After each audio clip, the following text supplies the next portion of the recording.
Today we're going to be talking about unity, which is a principle of organization, or you could say principle of design. The principles are made up of the elements, right? The elements including line, value, shape, those types of things. And those elements come together to make principles. So we'll talk about unity.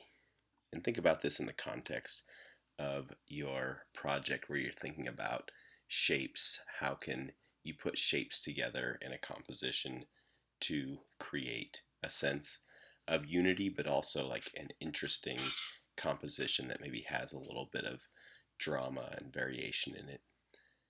Principles of organization, unity. So these are approaches to unity, how you can use unity to create a unified composition. Harmony, visual unity, gestalt, proximity, repetition, continuation, use the grid, varied repetition, emphasis on unity, emphasis on variety, chaos and control, figuration, and non-objective. We'll talk about these different approaches. Unity. So here you can see how all of these letters come together to create a picture. You don't see them so much as individual letters, but rather as a picture of a face. Unity equals harmony. Harmony visually relates various parts of the composition by giving them all some common elements, color, texture, value, etc. Excess harmony can create the feeling of boredom and monotony. That's why we need variety. In the right amounts, harmony is a necessary ingredient of unity. So think about it in the sense of harmony in a choir. You hear different voices singing together. They all sound slightly different and they complement each other, and you recognize them as a whole, and they all sort of complement and highlight each other. But if there's too much harmony, it can become boring. Sometimes you need some drama as well. Unity creates an integrated image in which all the elements are working together to support the design as a whole. A unified design is greater than the sum of its parts. The design is seen as a whole first before the individual elements are noticed. Unity can be compared to harmony, integrity, or wholeness. So here's a good little acronym to help you remember. CRAP in unity. Contrast, repetition, alignment, and proximity. Those are all ways that you can use unity. Some people will say we'll use continuation rather than contrast, but this is a good acronym to help you remember.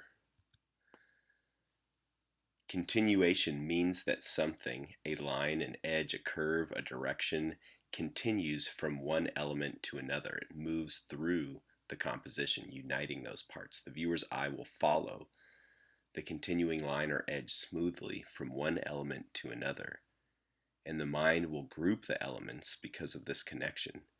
Implied lines are one example of continuation. Repetition is based on grouping by similarity. Elements that are similar visually are perceived to be related.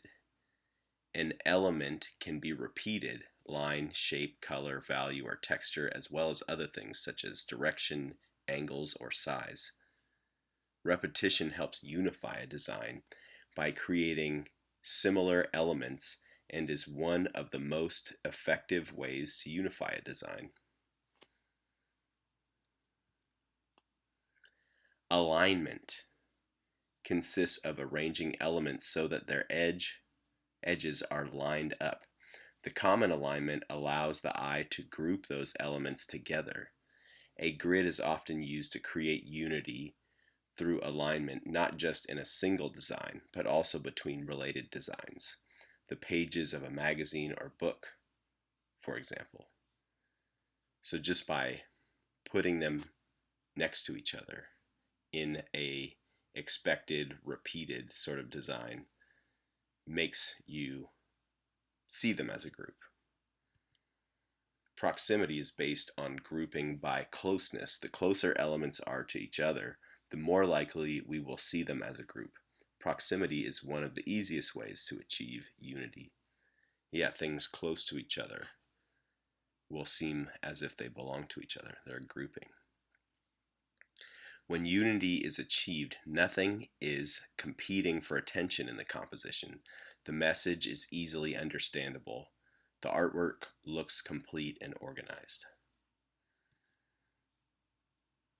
Unity is based on Gestalt theory of visual perception, which states that the eye of the viewer seeks a gestalt, or a unified whole. This means that the viewer is actually looking for a connection between the elements, for some sort of organization, for unity in the design. We're biologically programmed to recognize certain patterns and try and understand the pattern. Psychology, unity and Gestalt. In psychology, a term which means shape or form. Theory of visual perception, developed by German psychologist Max Wertheimer, Kurt Kafka, and Wolfgang Kohler in the 1920s. Describes how people tend to organize visual elements into groups or unified wholes under certain principles or laws. A gestalt is created because the mind simplifies and organizes information. It does this by grouping elements together to create new wholes. Understanding how the mind groups elements helps us understand how unity can be achieved. You see this type of thing a lot in advertising and logos. And here we see the Gestalt principle of closure. Visual grouping explains why completed figures are perceived as complete or whole. So with this panda, it's a group of shapes, but we automatically close those shapes with our mind to complete the shape of the panda. Common fate describes how objects moving together are perceived as belonging together, sort of similar to alignment. Continuity states that objects aligned along line or curve are perceived as belonging together, and we will perceive the simplest smooth path rather than complex paths.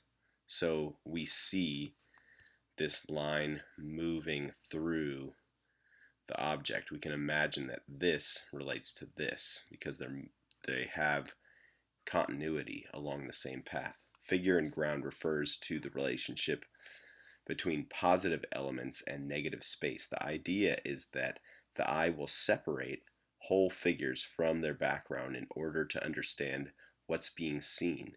It's one of the first things people will do when looking at any composition. So here, this is kind of a double figure and ground in the sense that, what do we see? We see a curtain. And we see that because of the ground around the figure of the curtain. But then within the curtain, we see the profile of the face. And then this part of the curtain becomes the ground. So figure-ground relationships can switch, and we can see them in different ways. Pragnans describes how we organize our perceptions into the simplest possible experience, also something called the law of good figure or the law of simplicity. So this could be seen as a complex group of lines if you did not know what a rectangle, triangle, and a circle are, but our minds separate them out into those three shapes. Proximity states that objects near one another in space or time are perceived as being a group and belonging together. So all these people, maybe you probably saw the tree before you saw the people. Similarity states that objects with similar characteristics such as form, color, size, and brightness are perceived as belonging together. So all of these triangles seemingly belonging together, and then coming into these triangles. So we kind of see all this as a whole, even though these are all separate shapes. And then we can also separate them out into the bird profile as well as the sun. Symmetry explains our tendency to perceive symmetric objects as figures on a background. Yeah, if they're symmetrical, we kind of see it as a unit all belonging together.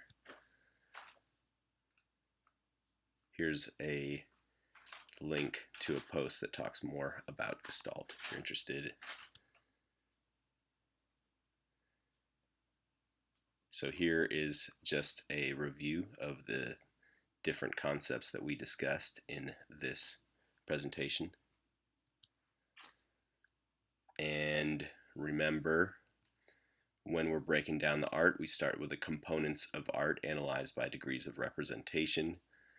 We think about subject matter, content, context, and form. And then when we're thinking formally, like as if we are aliens who have come down to Earth and we don't know what a tree is, we just see a shape. We don't know what a cat is. We see a series of shapes and colors together making up this thing, right? So we break them down. We break visual things down formally, apart from their context, content, or subject matter. We can look at them formally. And when we do, we think about them first in terms of the elements of design or elements of organization. And we use these elements together to create the principles of design or principles of organization. And we just discussed unity.